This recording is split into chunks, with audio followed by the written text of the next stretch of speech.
अध्याय 25। मैंने वे शब्द निगल लिए जिन्हें कहने की मैंने हिम्मत नहीं की और अलविदा कहने के लिए सिर झुकाया। कितना दयालु है वो प्रिय एमिनेंस ग्रीस जिसने मेरी जान लेने का फैसला किया, क्योंकि वो जानता था कि मैं उसके किए गए कार्यों का बदला नहीं चुका पाऊंगी। वो वास्तव में एक उत्कृष्ट एमिनेंस ग्रीस था, क्योंकि उसने कभी भी सीधे अपने हाथ गंदे नहीं किए। यदि साल के सर्वश्रेष्ठ एमिनेंस ग्रीस के लिए कोई पुरस्कार होता तो मैं बिना किसी दूसरी सोच के डीस को दे देती। पुरस्कार के लिए बधाई और अच्छा काम करते रहें। हालांकि व्यक्तिगत रूप से मुझे लगता है कि आप चीज़ों को थोड़ा कम कर सकते हैं। ठीक है, आपकी यात्रा सुरक्षित रहे। मुझे यकीन नहीं है कि मेरे विदाई कथन का कौन सा हिस्सा इतना मज़ेदार था, लेकिन डी जोर से हंस पड़ा। हालांकि मुझे कोई परवाह नहीं थी, क्योंकि मैं पहले ही वहां से चल पड़ी थी। छोटे हवेली की ओर का रास्ता हास्यास्पद रूप से लंबा लगा। क्या मुझे मिस क्लो से मिलने जाने के बजाय बस भाग जाना चाहिए? मैंने नौकरों के क्वार्टर की दिशा में देखा और पूरी गंभीरता से विचार किया। क्या वफादारी से ज्यादा जिंदगी जरूरी नहीं है? यह काम पर धमकाए जाने से कहीं ज्यादा गंभीर मामला है ना? तो ये ठीक होना चाहिए। मुझे नहीं पता था कि ब्लेयर थॉर्प एक दुर्भाग्यशाली नौकरानी की भूमिका है, जिसकी हत्या नायक द्वारा वास्तविक कहानी शुरू होने से पहले ही कर दी जाती है। बस एक सेकंड के लिए धीमा हो जाओ। चलो इस पे विचार करते हैं।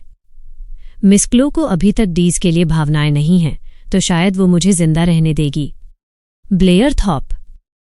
हे भगवान! मैंने उस आवाज से उछल पड़ी जो पिछले बगीचे में गूंज उठी। इस समय पिछले बगीचे से इतनी जोरदार और क्रोधित आवाज में मेरा नाम पुकारने वाला केवल एक ही व्यक्ति हो सकता था। मिस क्लो, लेडी क्लो डायने बिस्टर, वो खूबसूरत लड़की जो तीसरे पुरुष नायक द्वारा किए गए भयानक काम के कारण गुस्से में मेरी ओर दौड़ रही थी। मिस। जब मैंने कांपते हुए स्वर में मिस क्लो को संबोधित किया तो वो सीधे मेरे पास भागी चली आई। उसके गाल लाल हो रहे थे और चिल्लाई, अभी अंदर जाओ और अपने हाथ धो लो। कृपया क्षमा करें क्या? अभी? मैंने उसे पहले कभी इतना परेशान नहीं देखा था। जब मैं उसे हकलाते हुए देख रही थी, उसकी सांसें कितनी तेजी से चल रही थीं, तो मिस क्लो ने मुझे पीछे से धक्का दिया। जैसा कि अपेक्षित था, वो मुझे नौकरों के क्वार्टर की दिशा में नहीं धकेल रही थी। रुको मिस, समय नहीं है। जाओ हाथ धो लो। मैं उस मूर्ख को पीटकर वापस आती हूं। किसे पीटना है? मिस क्लो ने जवाब नहीं दिया। इसके बजाय मैं उसके दांत पीसने की आवाज सुन सकती थी। कृर। मैंने कितनी भी कोशिश की, मुझे यकीन था कि वो मेरा जिक्र नहीं कर रही थी। आखिरकार उसने कहा था कि वो इस व्यक्ति को पीटकर वापस आएगी। तो ये डीज होना चाहिए? यह समझ में आता है। मेरा मतलब है, मैंने कुछ नहीं किया और यह डीज था जिसने चूमने के लिए गलत व्यक्ति को चुना। यह मेरी गलती किसी भी तरह से नहीं हो सकती। हालांकि अब मैं इस वास्तविकता का सामना कर रही थी कि महिला नायक पुरुष नायकों में से एक की हत्या करने वाली थी। नहीं, ये रोमांस होना चाहिए, हॉरर नहीं। हैरान और होकर मैंने जल्दी से मुड़कर मिस क्लो को पकड़ लिया। मिस? हत्या नहीं। हालांकि मिस क्लो ने एक भयावह अभिव्यक्ति के साथ मेरी ओर देखा और कहा, मैं उसे मारूंगी नहीं। मैं बस ये सुनिश्चित करूंगी कि वो इतना घायल हो जाए कि मरने की इच्छा करे। क्या ये एक ही बात नहीं है? जब मैं उसे रोकने के लिए मना नहीं कर पाई, तो मैंने दोनों के बीच खुद को अड़ाने का फैसला किया ताकि मैं पुरुष नायक को बचा सकूं। और मेरा मतलब अड़ाने से था मिस क्लो को सबसे गहरा, सबसे प्यारा पुनर्मिलन वाला गले लगाना। अरे तुम क्या? मिस क्लो ने मेरी बाहों में चिल्लाया। उसने खुद को छुड़ाने की कोशिश की, लेकिन मैंने उसे जाने नहीं दिया। पूरे 2 दिन अलग रहने के बाद क्या तुम बस मुझसे दूर चली जाओगी? उसका इससे कोई लेना देना नहीं है। जितना ज्यादा उसने बात की, मेरा गले लगाना उतना ही तेज होता गया। आखिरकार उसे ये महसूस हुआ और उसने बात करना बंद कर दिया। इसके बजाय उसने गहरी सांस ली, गंभीरता से। फिर से मैंने उसके पतले शरीर को और कसकर गले लगाया। मैं उसकी सांस की तेजी से लेने की आवाज सुन सकती थी। मुझे अपने कान में बज रहे उसके दिल की तेज धड़कन की आवाज पसंद आई। इसका मेरे शोरगुल वाले दिमाग पर शांत प्रभाव पड़ता दिख रहा था। इस छोटी लड़की की गर्माहट मेरी अपनी गर्माहट से ज्यादा मजबूत थी। मैं वापस आ गई हूं मिस। जब मैंने उसके कान में फुसफुसाया तो उसने संघर्ष करना बंद कर दिया और अपना हाथ मेरे कंधे पर रख दिया।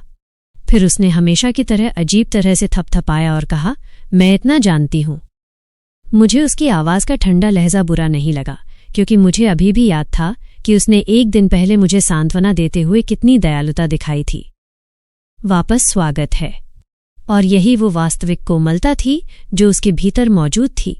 तब से 1 साल बीत चुका था और मैं अभी भी मिस क्लो की व्यक्तिगत नौकरानी के रूप में काम कर रही थी। पीछे मुड़कर देखने पर मुझे एहसास हुआ कि काफ़ी कुछ हुआ था। खास तौर पर मुझे लगता है कि घर से भागने के बाद मैं मिस क्लो के साथ बहुत करीब हो गई थी। उस दिन कुछ ऐसा हुआ जिसने हमें एक दूसरे से और करीब जोड़ दिया। गर्व और संतुष्टि महसूस करते हुए मैं मुस्कुराई और अपनी पीठ थपथपाई। फिर मैंने वो पत्र उठाया जो दरवाजे के सामने पड़ा हुआ था। मुझे पहले से ही पता था कि वो किसका था, क्योंकि मुझे उस दिन से वही पत्र मिल रहा था।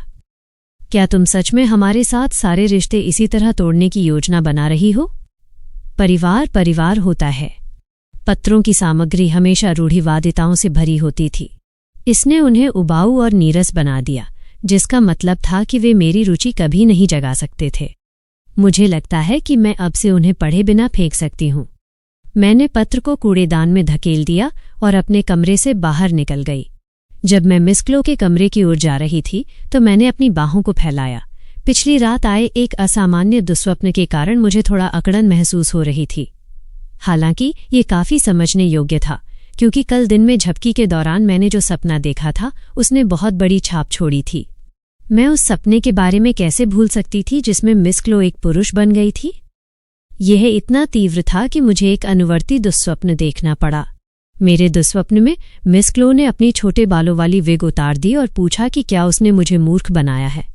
हालांकि वो अभी भी लंबी थी और उसके कंधे चौड़े थे, इसलिए मैंने उससे पूछा कि वो इतनी बड़ी क्यों है, और उसने कहा कि ये सिर्फ काला जादू था। फिर वो गुब्बारे की तरह हवा निकल गई। मैं उसके सुंदर चेहरे को सिकुड़ते हुए और त्वचा की एक ढीली चादर में बदलते हुए नहीं भूल सकती थी। ये आसानी से साल का नंबर 1 सर्वश्रेष्ठ दुस्वप्न हो सकता था। कितना अजीब अजीब दुस्वप्न। उस सपने को याद करके मैं कांप गई। लेकिन इससे भी जरूरी बात यह थी कि मुझे यकीन नहीं था कि मिस क्लो अब भी मुझसे नाराज है या नहीं। क्या उसने पिछली रात मुझे इस तरह बाहर निकालने के बाद अच्छी तरह से सोई थी? लेकिन फिर से क्या फायदा? मुझे यकीन है कि वो अच्छी तरह से सोई होगी। इसके अलावा जिस तरह से उसने मुझे देखा जब मैं अतीत को याद कर रही थी वो काफी असामान्य था। मिस क्लो इन दिनों ऐसी ही अजीब थी। जब मैंने पूछा तो वो मुझे नहीं बताएगी कि क्या चल रहा है, और वो अक्सर अकेले अपने विचारों में गहरी खो जाती थी। इस तरह सोचने के लिए क्या था? मेरी बस यही इच्छा थी कि मुझे उसके दिमाग में झांकने का मौका मिले।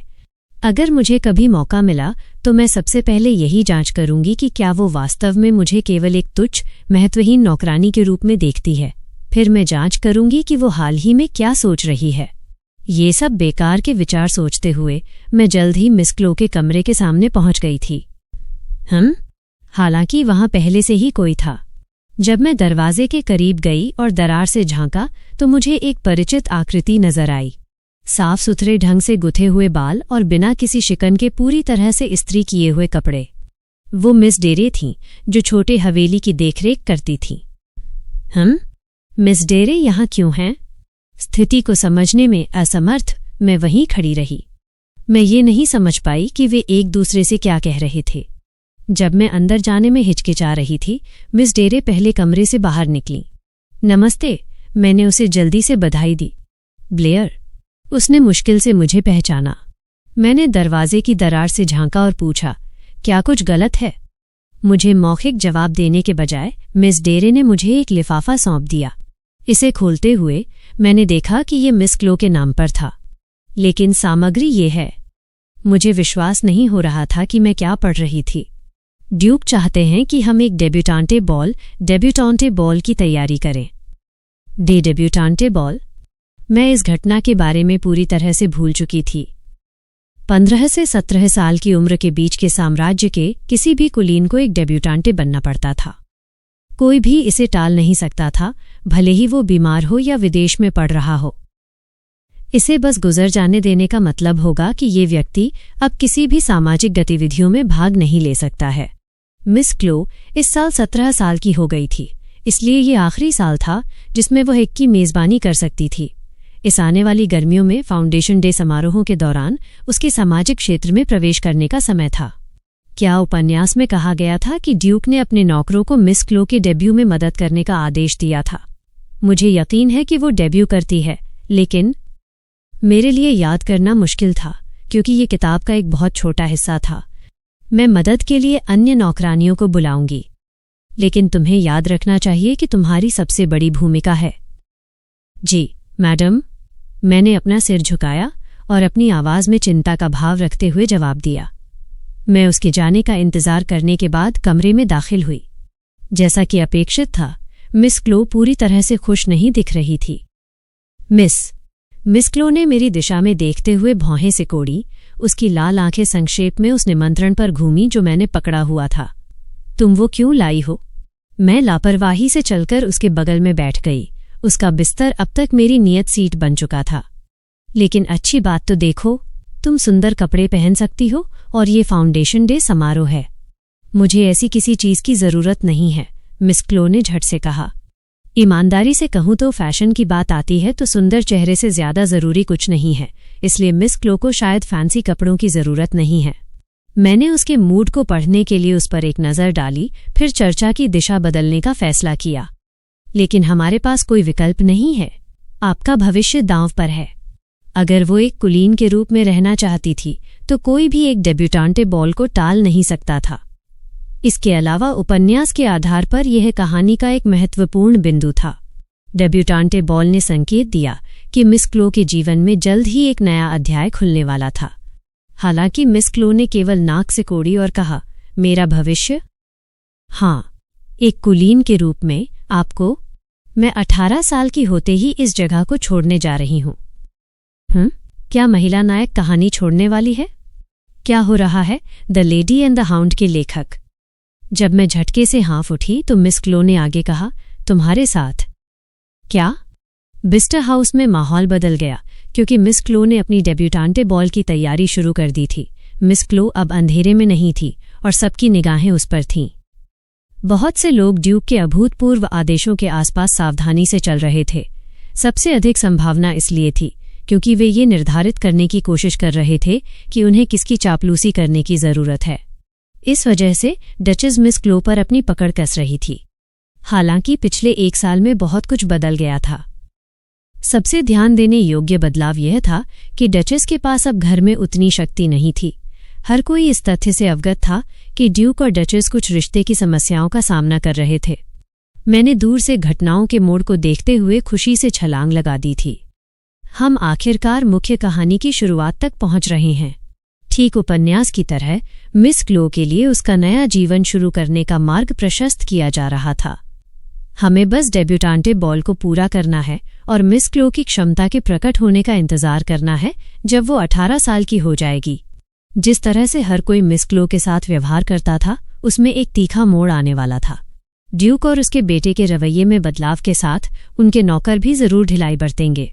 फिर मुझे शर्त है कि मेरे लिए भी चीजें बेहतर होंगी।